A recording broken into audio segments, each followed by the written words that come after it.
What is up, Honey Badger Nation? Hey, this is John Kitchens, and this is episode 90 of Expert Mentors Live. Super excited for today's episode. We've got the short sale queen, Nicole Espinosa, on, and we're going to talk short sales. So, Nicole, say what's up, Honey Badger Nation. Hey, guys. Thanks so much for having me, John. I'm looking forward to this conversation, especially with how you started it and said, so excited to ask why short sales. So that was a good intro. Yeah, absolutely. That was my question. I can't wait to dive into. And I mean, you know, our experience is like out of necessity. So I know we'll dive into it and talk a lot and talk a lot about short sales. But, you know, for folks just tuning in that, you know, give them a little bit of background, a little bit of information about yourself. Okay. Yeah, absolutely. So I am pretty new to Honey Badger Network. I'm so excited to be here. We officially came over in November. We launched our company, The Short Sale Queen, back in March of 2018, where we're able to do short sales in any market. We're in 9 markets right now. And so what that means is that we're able to partner up with agents. You know, we're 100% referral based. So we get referrals from real estate investors and real estate agents as a resource and, you know, to do what everyone doesn't want to do, you know, all the grunt work. Right now we're processing, like I just looked this morning, have about 146 listings. So we do anywhere from 140 to 150 a month. 20 is to be at 200. So I do. I'm a real estate agent, obviously, but I'm not doing traditional buyers. Like I don't even know where the heck my super key is. Like I have no idea. So yeah, my background, I started in REO. So I started doing foreclosures for people that don't know what that is. And it definitely was out of necessity. And then I got into doing traditional, and the first listing I had was a short sale. And so it was one of those things where I had all of this knowledge of how the banks worked and operated, but no one knew what it was. Like this was back in 2010 when people were like, oh, just let it go. Like the banks won't agree to take a loss or whatever. Or the opposite, where some people say this now, just run, like don't waste your time. And for me, I've always been like a solution oriented, like think outside the box. And I'm like, you know what, like there's gotta be a way to help this person. And so that's kind of how it evolved. I mean, I developed the process that we do today. And I started teaching classes, then I wrote a book on it. And so it's kind of just evolved from there. Gotcha. So 2010, is that when you got into the business? No, I got into the business in 2009. But I started doing, I got out of REO. It was about a year and a half towards the end of 2010, 2011, when I got licensed and I was doing traditional real estate. I think I worked with like one buyer and I'm like, oh, I'm out. How did you get out of short sales? Most people, like, you know, that has to die off for them to be able to get out of the REO side of the business. Yeah. So we were doing, the brokerage here in Dallas was Starcrest Realty, and that's all they did was REO. Right. And at the prime, when the market was dominated by REOs, I think we were at like 170 listings, like HUD, Home Telus. Like if you've been in the industry a while, like, you know, like the big players. Absolutely. And when I got out of it, I mean, I hated the job. Like it was the worst. So how you feel passionately about short sales is how I felt about REO. Right. Because I was managing everything, and the banks are ruthless. Like they're like, you know what, you have a deadline of an hour. And by the way, I'm not even going to be here for your deadline. Like we're not going to be here, but you still have to do this.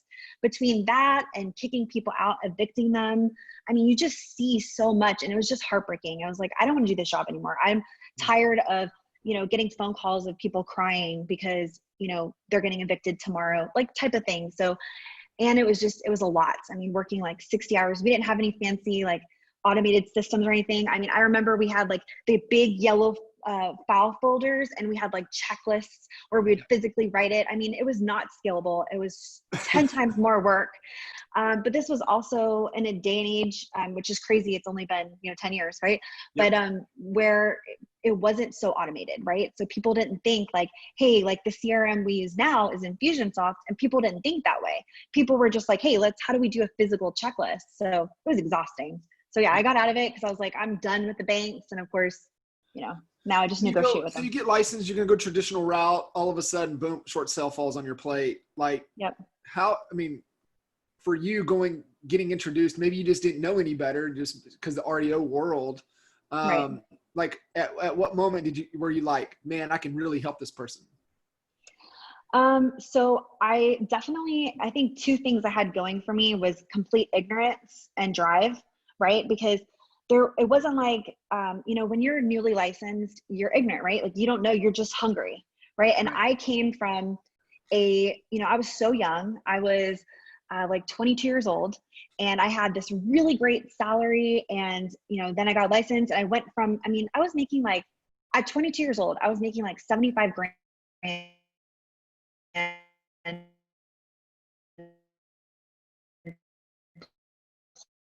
plus, right? Plus benefits.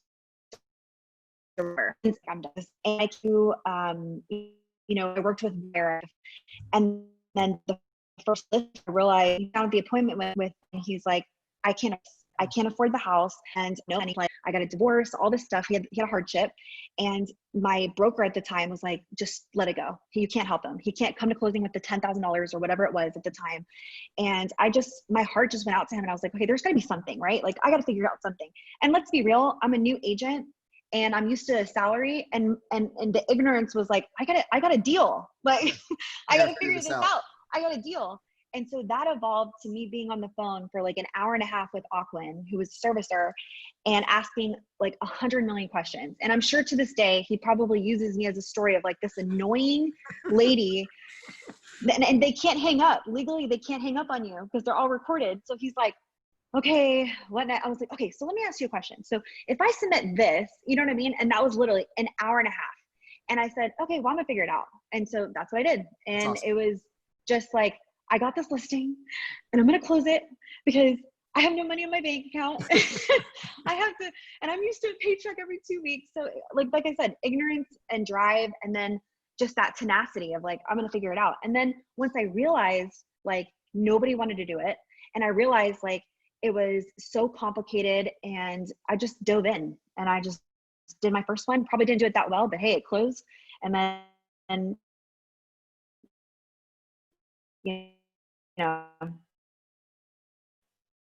from there. So listening to a short sell, kind of break down, what is a short sell, and what are some of the best ways to identify, you're looking at a short sell situation.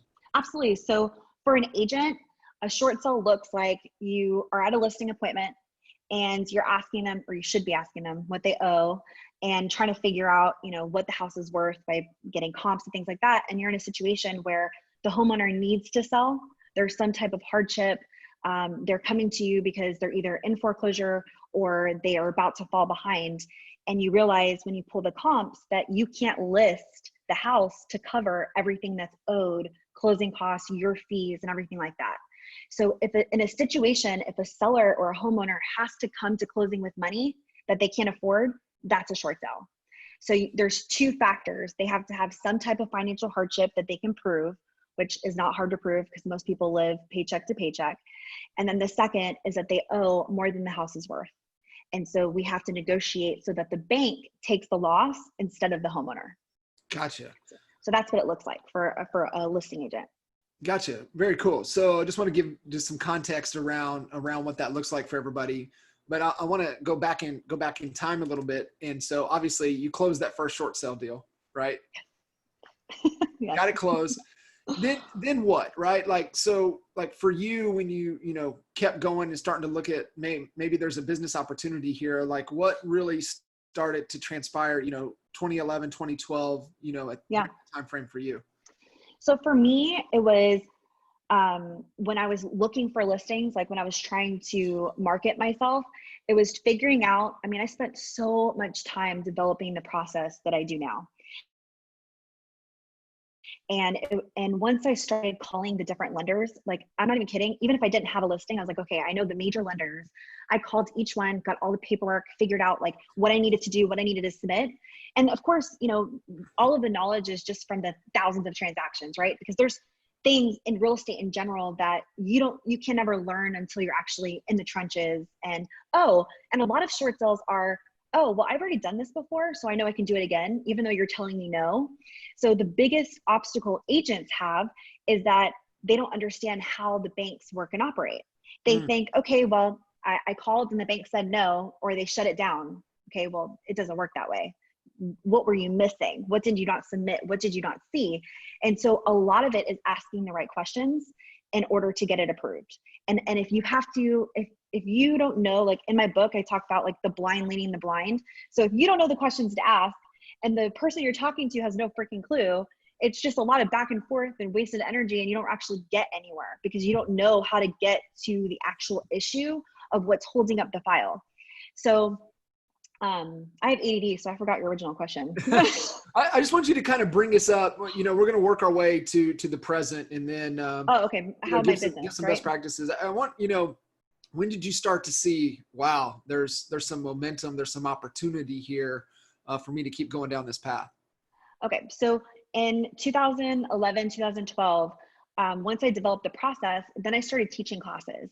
And once I had like not perfected it, because I think it's just this constant evolution, but once I understood the concepts and I was actually doing them, I started teaching classes and then started branding myself of like, hey, I'm adding value because I'm showing you how to do it, but most of the agents didn't want to do it, and they would start referring it to me. So then I saw the opportunity because I'm like, hey, you know, there's so many people that don't understand it, that don't want anything to do with it because it doesn't make sense to do one or two. It doesn't make sense because it takes so much of your time. Like if we only did one or two short sales, first of all, I wouldn't be profitable and couldn't keep the lights on because they're so unpredictable in closing. But also it would be such a waste of time because they take so much time. Oh, and then of course, what are you going to do as an agent? You're going to go with that buyer. You're going to go with that seller. That's the 30-day close, and you're never going to get to it, right? So it's a disservice to the seller. It's a disservice to your business and everything else. So I started realizing like, okay, I'm going to highly specialize in this, and I'm going to be the best at it. And this is all I'm going to do, which was hard because when you are hungry and you are a salesperson, like saying no to traditional business, you know, so I started referring that out and then focusing 100%. So then I started realizing like, okay, who do I need to be in front of that's either marketing to these sellers or that's in front of these sellers? And so that's what I started doing. I started just going out, making relationships. You know, Facebook was really the biggest platform at the time. So I just was, and as far as branding, just staying in front of as many people as possible and leveraging social media to be able to get business. I love that. And so like, who's your top client? Was the real estate agent that had that potential short sale? Was that your number one client, or did you go direct to the seller that was in that situation? Like for you, which angle did you go? For me, it was actually investors. So real estate investors were, and still are. We have about 60 to 70% of our business comes from real estate investors, and the other, 30 to 40% come from realtors. It took a really long time though, to get the realtor business. For the simple fact that, as realtors, like we're like, hey, we're going to figure it out, right? We're going to try. And, obviously, trusting me, like, right. Building my reputation as the expert. But also when I got in it, it started becoming like this huge epidemic, right? So everybody wanted, like you said, out of survival and necessity, everybody was like, okay, I'm going to do it, because REOs started withering away. And most of the people that had all of their eggs in that basket had to figure out how to survive because they lost their HUD accounts. They lost, all of their REO accounts. So it was like when I was building it, it was like the biggest competition, right? Because everybody wanted to do it. And so for me, it was like, okay, I need to not compete. I need to figure out a way to stand out. And so I did cold calling, but the brand part has taken me this long. Like, it was not like an overnight thing. Like, this is 9 years, 10 years of being consistent, still doing short sales. Like, I meet people like 8 years ago, and they're like, you're still doing short sales? I'm like, still here, still the short sale queen. So Yeah. that was kind of when I saw the opportunity and realized, and it was just a lot of patience and consistency in branding. No, I love that. So were the investors finding these opportunities and bringing them to you to try to negotiate for them, or were you seeking out finding the opportunities for them? No. So what I realized was that real estate investors, they do direct marketing on a high level, right? Because they're marketing to people with equity. Well, they were walking away from all of these properties with no equity, which are short sales, because they didn't see the value in it. And so for me, I worked with the local home buster franchises.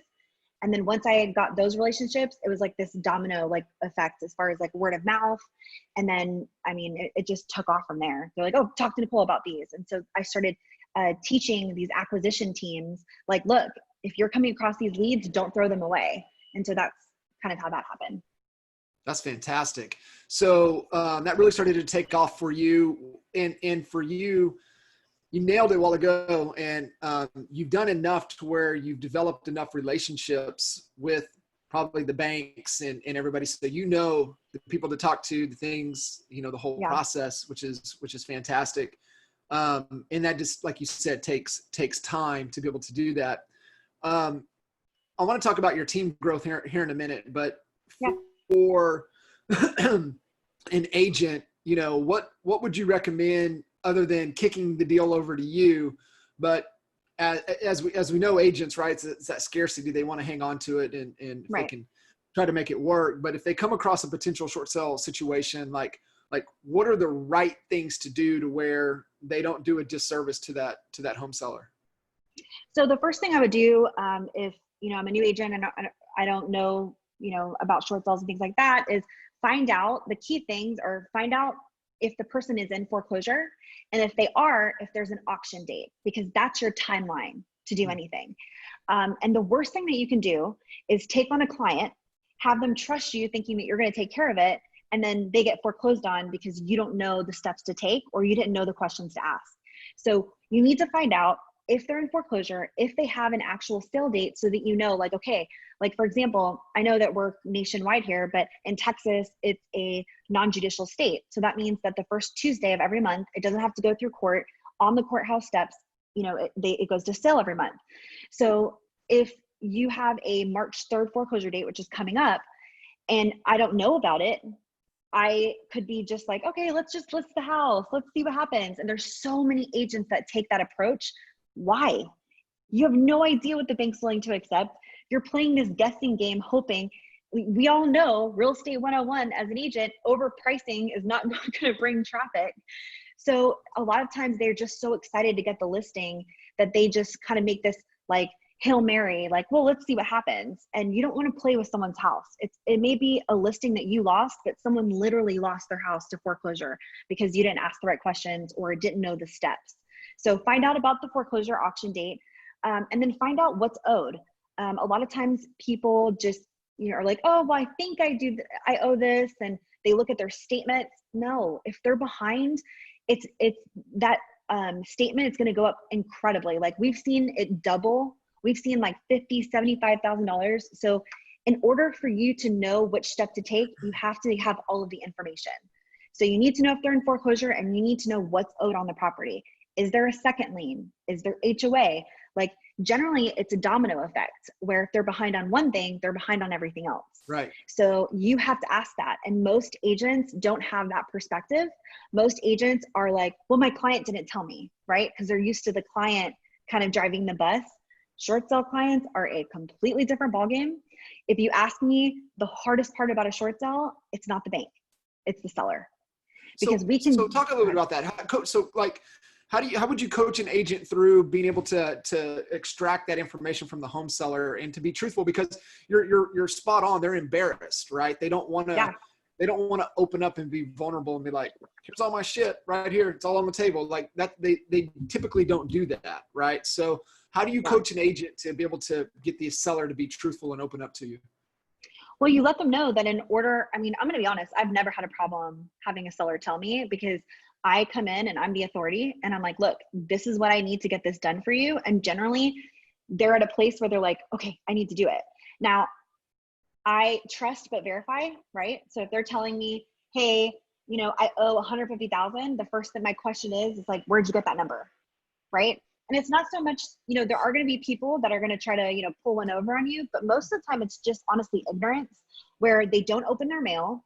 They have no clue to even get that information, and they don't know what they don't know. So generally when I'm at the house, when I was going appointments, I would have them call. If they don't have a payoff statement, I would have them call right then and there their bank, get an actual figure.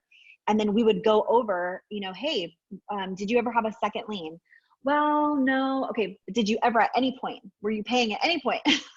And then they're like, oh yeah, but that was a couple years ago. Don't even worry about it. I'm like, that's not how that works. No.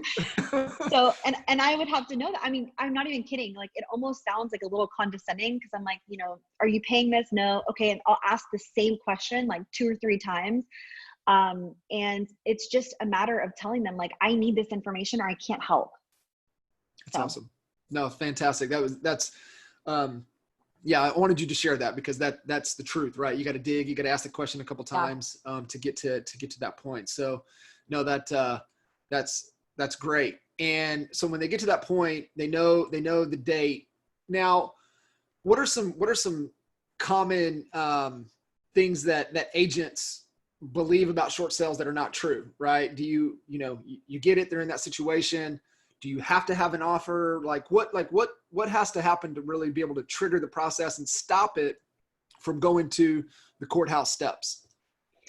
So it's all about time. When it comes to stopping foreclosures, it's the amount of, there's so many different variables on, you know, we get a lot of like last minute files. It's like 2 or 3 weeks before the auction, and we take them on, but the more time you have, the better. The rule of thumb is that the bank wants 34 days before a sale date in order to review. They have to have a complete package. And so I would say like one of the biggest misconceptions or things that agents do wrong is that they piece the information to the bank. So for example, I'm an agent, I'm excited, and this is what I did on my first one, right? I got the listing agreement signed, right? Because that's all I'm worried about is the listing agreement. Like, you hired me, right? Okay. Well, I send the listing agreement to the bank, and that's it. And then I'm waiting for the bank to come back and be like, hey, I need this, this, and this, which doesn't happen because the average negotiator has about 300 to 400 files that they're reviewing. So let's wrap our brain around that. Like, most agents are stressed out about 5 closings, right? Most agents are stressed out about their 10 things that they have on the board. Yep. Well, the negotiators are 300 to 400, sometimes more. And they're not going to call you. They're not going to follow up with you. Like, they don't care. They're just trying to get things moving. So a lot of agents will send the listing agreement and then say, the bank hasn't called me. So maybe they'll call, maybe they'll be a little proactive. Oh, well, we're missing this and this. Okay, great. I go find it, I send it. And it's just like this whole thing where they're dragging it out. And then the bank denies it because they said, hey, we didn't get all the information. Well, I sent you everything you asked for. Well, we were still missing this, this, and this. You see where I'm going with that? So Yep. It's just not understanding. Like, you have to make sure that you submit everything, so that way the bank will open it up and they don't have any excuse not to work on it, postpone it. And like, for us, like, our VAs call every other day. Like, they're so annoying. Like, we want to be top of mind because the average servicer, which is the bank, like Bank of America, Wells Fargo, if they just get to 20% of the loans that they're servicing, they're considered successful, which is insane. Like, yes. 80% of the loans don't get touched or really worked on. And you better believe that our files are going to be part of that 20%. Yeah. So even if they're like, hey, did you get Nicole's email? Awesome. Did you look at it? Do you need anything? You know what I'm saying? So it's just like that bug in their ear, like, hey, you're going to look at the file. You're going to let us know, that tenacity. So I love that. That's awesome. So no, that's a fantastic point. So if we're less than the 34-day mark, so say you had a meeting with somebody today and their sale date, like you said, is March 3rd, what can you do? So we take, if it's still enough time for us, because we have a lot of different, like you said, relationships. So it would depend on the type of loan. If it's an FHA loan, we have contacts at HUD. If it's a conventional loan and like say it's with Wells Fargo, we have contacts there that we're like, hey, you know, I know it's not complete, but can you run this through? So for us, if it's less than 34 days, there's a lot of things that we can do to try and go around that rule. There are legal options that obviously we're not an attorney, but we have a good attorney on staff that helps us if he needs to step in. So there are different avenues, but for a brand new agent, I mean, I would be very, very careful on taking something on very close to the sale date, because, you know, if you don't know what you're doing, it's just a matter of a couple weeks before they can get foreclosed on. You're gonna let them down. You're gonna let them down for sure at that point. Right. Do you have to have an offer on that to stop the foreclosure process? Yes. So you have to submit a contract, a HUD, and a proof of funds. And the reason why is because they are not going to just, and of course, this also depends on like the amount of delinquency, on how far behind they are, but they're not going to stop a sale date if they don't even feel like someone's interested. Like for the bank, if you have a contract, they're like, okay, so this is probable. We still have to review it. We still have to go through the steps, but there's someone that's interested. If you don't, then they're like, well, are we going to stop the foreclosure at the concept of a short sale? Because at the end of the day, if you don't have someone interested, you know what I'm saying? So yes, absolutely. Get a contract. That's part of the complete package, and it's a much higher success rate. Awesome. So let's talk about the growth of your team and your organization over the years. And this is just important, you know, listening to agents and how they can, you know, kind of, you know, start to grow their business as well. I love one of the things that you started doing, and this is a good lesson for everybody listening in, is that you got out and started teaching, right? You started getting out and educating the market on the process, and so that's huge, right? As a real estate agent, you guys can do the same thing. Get out, and it doesn't have to be on short sales. It can be on any part of the process, just educating the market and the consumer. There's so many uneducated real estate agents out there. It's unbelievable. So get out there, educate. So like for you, when you're like, man, there's something here, I need to start building this. And what I love too, REO business teaches you process, right? You can't survive in the REO business without process. So you starting your career there help just transition into what you're doing, right? Because you immediately 100%. put a system and a process and the processes in place. But let's talk about the growth of your team, right? You made that first hire all the way to kind of what it is now. Talk us through that. I'm gonna take a deep breath. So if anyone's built a team, they know it's absolutely exhausting. And the first thing I like to say about growth is, why do you want to grow? Like, I have to say that because I feel like people equate, and this is like a personal, journey that I've gone on too, like of understanding that growth does not equal success. You know, for me, profit does. Yep. And having to change my perspective, because I feel like agents, our egos are constantly being stroked by these like participation awards, and you know, you're in these certain companies where they're like, you did 2 sales, congratulations, you know what I mean? And so it's really hard for us not to want to be that. I should have started with, I'm very no filter, so I love it. So you know, when we get into this business, we see like, oh, 5 million, you know, you have like the agents are, oh, I'm a multi-million-dollar producer. Okay. You did 2 deals, like, yay. Like, you know, but we see all of that. And so we see that as success. And so for me, it was never, as I was growing my business, I wasn't focused on the bottom line. I was just focused on expanding. Right. And so for me, it was like, it was a very, you know, long journey. And if I was probably more sane, I probably would have quit a long time ago. But I was just very stubborn. I'm like, I'm going to freaking figure this out. And so as I, you know, started finally moving over to 100% referral business, which took me a long time. It was like, I think I stopped cold calling and prospecting. I just prospect a different way, right? For relationships. But I think I stopped doing that in 2016. Like, I think we went 100% referral 2016, 2017. And, you know, that was a journey in itself, because it was, you know, scaling on relationships and referrals is so much harder because you don't know when your phone's going to ring, right? So you have to measure it as, okay, I have to have the average this many relationships to get these many referrals. When you're cold calling, you can easily dictate, Sure. this many calls, this many prospects or whatever.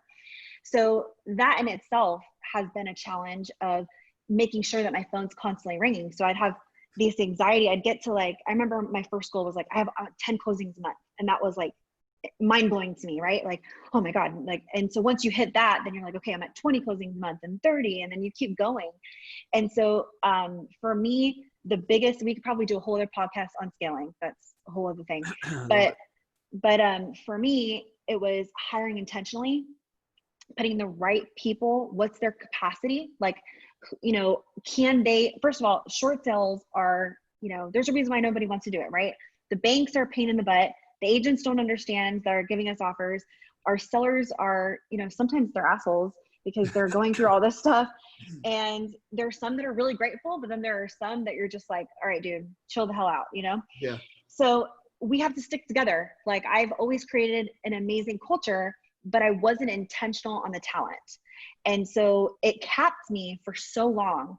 And because I am a salesperson and because I'm stubborn, it took me a really long time to get over myself and put myself in environments like this, where I was learning from other people on what they were doing at, their level. And so when we go back to EXP and what made me, and not even EXP, because it's really this network. What got me so excited about being here was that it was in alignment with what I was already doing. And the fact that I had access to people that were doing so much more than me. I mean, I remember when I was talking to Jay and he was on the phone and, I'm no bullshit, don't sell me, don't whatever. Right. And Elizabeth did a post about that the other day. I'm whatever, you guys, stop. And for me, it was, Jay was okay, well, you have access to my calendar or whatever. And I was don't say something you don't mean, because I'm an action taker. So if you tell me something, I take too much action. Most people are analysis paralysis. And I'm sink or swim, sink or swim. And so I was don't tell me that, because, and so you can ask Jay, I don't even know if he's watching or whatever, but I was on his calendar every week, for the first 2 months. And then I'd be okay, I'll come back when I finish this, and then we can talk about this, and I would implement right away. And so for me, it was understanding the value of that, understanding the value of being in an environment of growth, because I'm done reinventing the wheel. It has been absolutely exhausting. When I tell you that I was capped, I think we did 30 to 40 a month, and I was working 70 hours a week. And I'm why? Who the hell cares at this point, right? Yep. I'm a single mom. I have 2 kids, and I'm just exhausted all the time. And so I'm okay, if I'm going to continue to grow this, I have to figure out, how to do a better job, because I am so sick and tired of being a slave to this, Yep. And what's the point of owning a business? That's for right. that freedom? No, are you kidding me? It owns me for so freaking long. And then I'm you want me to continue to grow? Screw that, more work. So I tore down my entire business. I fired everybody. Nicole fashion, I'm all in or all out. And then I did everything. And I started with my operations manager, and then just hired one at a time. And it was really the hardest, most humbling year of me being everything. And now I'm the opposite, super scared to hire, because I'm no, you're not going to make it worse for me. I finally have a good here. So it was crazy. But instantly, once we had those systems and we were able to scale, and I was able to find my integrator, I'm the visionary, and I found my integrator, and it was a game changer for scaling. Absolutely. And for guys listening in, what she's talking about, Gino's, it's rocket fuel. You have the visionary, and you have the integrator, that executes, helps the visionary execute and really get shit done. I mean, really that's that person's role. So, no, that's fantastic. You said you were intentional with talent. Kind of talk through us a little bit, what does that mean to you? So what it meant was, what does this person look like? What do I want my organization? I had to start with my organization, right? What was my vision for it? And when I broke down, this is the type of person I need in this position, and this is the type, so that's how I broke it down. And for me, it was, like I said, I've always had a great culture. And, everyone, they didn't want to quit because they loved me and I felt bad. And so it was awful. It was awful. I mean, everybody was miserable. And, people were like, oh my God, you tore everything down. That must've been so awkward. I'm like, are you kidding me? It was relief because for me, it's, better to have nobody than to have the wrong person in that position, because all they do is create a mess. And so what was happening was I was paying all of these bodies, but I was still involved in every single role, which was exhausting because I'm not a micromanager. Like, I can't handle it. Yep. And so if I have to do that, like, you're the wrong person. Like, you have to take ownership. You need to be empowered. Like, the people that work for you need to feel empowered in their role and in their position. Otherwise, what's the point? Did you initially just hire just out of pain? You're like, oh, I got too much here. I can't do it. 100%. Oh, yep. you can form a sentence. Fantastic. Come on, you're hired. Please, you're hired. Come on, help me. Here, take all of this off my plate, And then of course what happens? It comes back to me because they didn't do it right. And, now everybody's pissed and I'll do it myself because, I can do it better than teach you. And it was awful. So you let go of that thought. That's a huge ego play right there, letting go.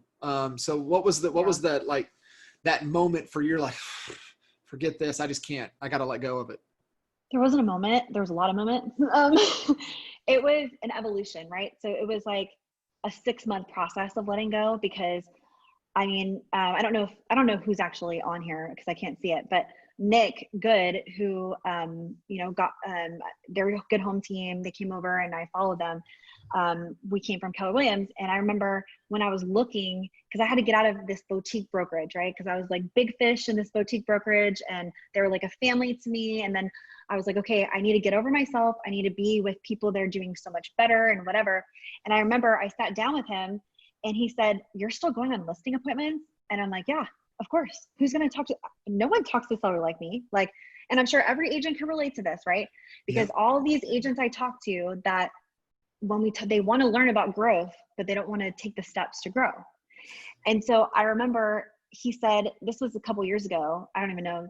Last year has been a blur, but when we met, he was like, you're going to have to, not do that anymore because it's wasting so much time. And I was like, you don't know my business. Who says that, right? You don't know my business. Yeah. Okay. Yeah. Like, Nick, this is not a traditional, exactly. My business is different, which it is, but it's not. Right. And I was like, no, I need that. They need to see my face, right? Ego. Like, they need to see me. I can talk them and set their expectations and blah, blah, blah. And it was this process of like, it got to the point where it wasn't even like I made this big girl decision. It was the point I couldn't. Like, I went on 7 listing appointments in a day and I literally couldn't do anything else. And I was like, okay, I can't do this anymore. Like, this is not good use of my time. And I always say this story when I'm like on podcasts and stuff, but my notebook. So I'm like paper to pen person. Like, I'm a visual person. And I remember when I used to get leads, I would write them all down because I would remember like to the T, like all the information. And I remember Stephanie, who's my integrator, she was like, you're going to have to give up your notebook. And I'm like, you're cute. Like, you work for me. Like, calm down. No. And she's like, Nicole, you're getting too much business. I'm like, no, this is my process. Like, whatever. Of course, then it got to the point where I'm getting leads on Instagram and Facebook and they're calling and texting. And I'm like, oh my God, I can't handle this anymore. And she's like, are you ready? And I'm like, ugh. And then change the game. We have a website. You go helpmewithmyshortsale.com and it saves so many conversations. So it was like, once I started realizing, how can I automate where if you're doing something more than, once or twice a day, once or twice a week, how can I automate it to where it's streamlined? And so then I became obsessed with, I had this conversation more than once, I'm going to record it, or I'm going to do this, or I'm going to set this in. And that's how I think now. And because of that, there's no way that balls can drop because everything's in the system. And it's just, it goes, I drink a lot less. Yeah, well, you drink for a different reason, right? Yeah, it's different. Now it's all personal. You know what I mean? It's all personal. Yeah, there you go. No, that's fantastic. So, obviously doing those things, there was a lot of nuggets in there, kind of the right things in place to be able to scale, because that's what it takes. But the biggest thing is letting go, right? And having that realization, and then you start to have some of that momentum. And then it gets fun, right? Then it gets really fun to be able to scale and grow. So you mentioned vision. I mean, what is the vision? So the vision is to have an agent. So another reason why we came over to EXP was because we were able to have a nationwide team. So I don't have to recreate every market. Basically at KW, we were having to, you know, because they're all franchise, we couldn't move in until you had to do a whole team and all this other stuff. So the vision is to be able to dominate the markets that we're in. We were kind of like this, and we were like in 19. I'm like, all right, calm down. So we narrowed it down to 9. And so the vision is to be able to dominate those 9 markets. Like we're in Florida, we're in New Jersey, we're obviously in Texas. That's where our home state is. I mean, we're in all of these markets, and then we're going to continue to grow and then grow the people within the organization. So helping the agents that are on our team grow their business and be able to delegate even my relationships so that it's not just me all the time. And I have bodies and feet on the ground in those places. That's fantastic. I love that. So is there a market count? What's the number? What's the milestone number that you're trying to get to? This year I want to do 500 closings. So that's my goal. Awesome. And yeah, so, I mean, it changes all the time. Like I'm more focused right now on building the people within the organization and the agents that are coming on board. And then just our bottom line growing. So yeah, no, focus on the bottom line. I would challenge you to try to get clear on the bigger picture of the vision, right? You know, without the vision, it's the village will perish. It's so true. So having that big picture for you, you know, I think 500's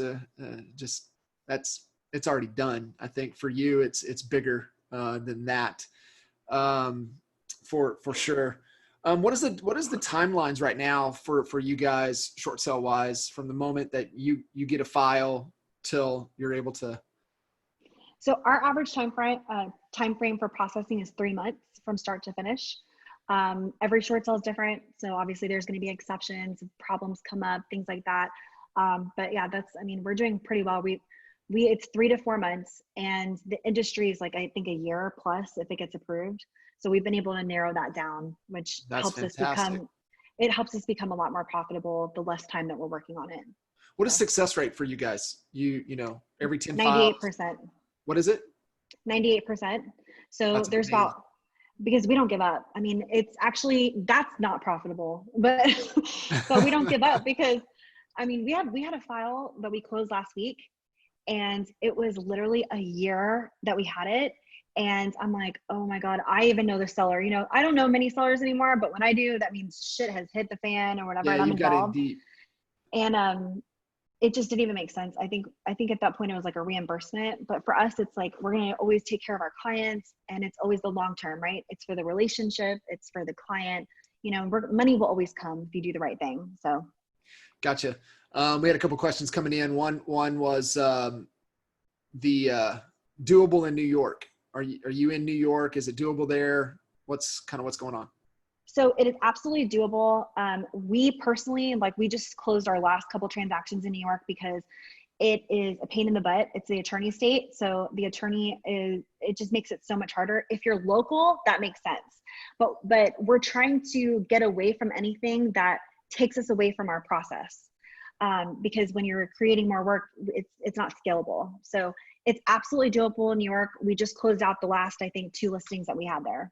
So. Are you right now, are you teaching any of this process, or more, are you just more focused on growing the business and acquiring the client and not in a coaching mode at this moment? So I do have a mentorship program, but I only have time for 2 people at a time. And you can go to the website. I have the course, the video course, it's like $100. But it's 10 videos and walks you through the entire thing from start to finish. You know, it also talks about how to work with investors, the most common problems. I've got my book, and selfishly, I put a lot of that out there to avoid having the same conversation over and over again. Sure. And to really just put that out for the real estate community, because that was my biggest thing, is that there was no resources.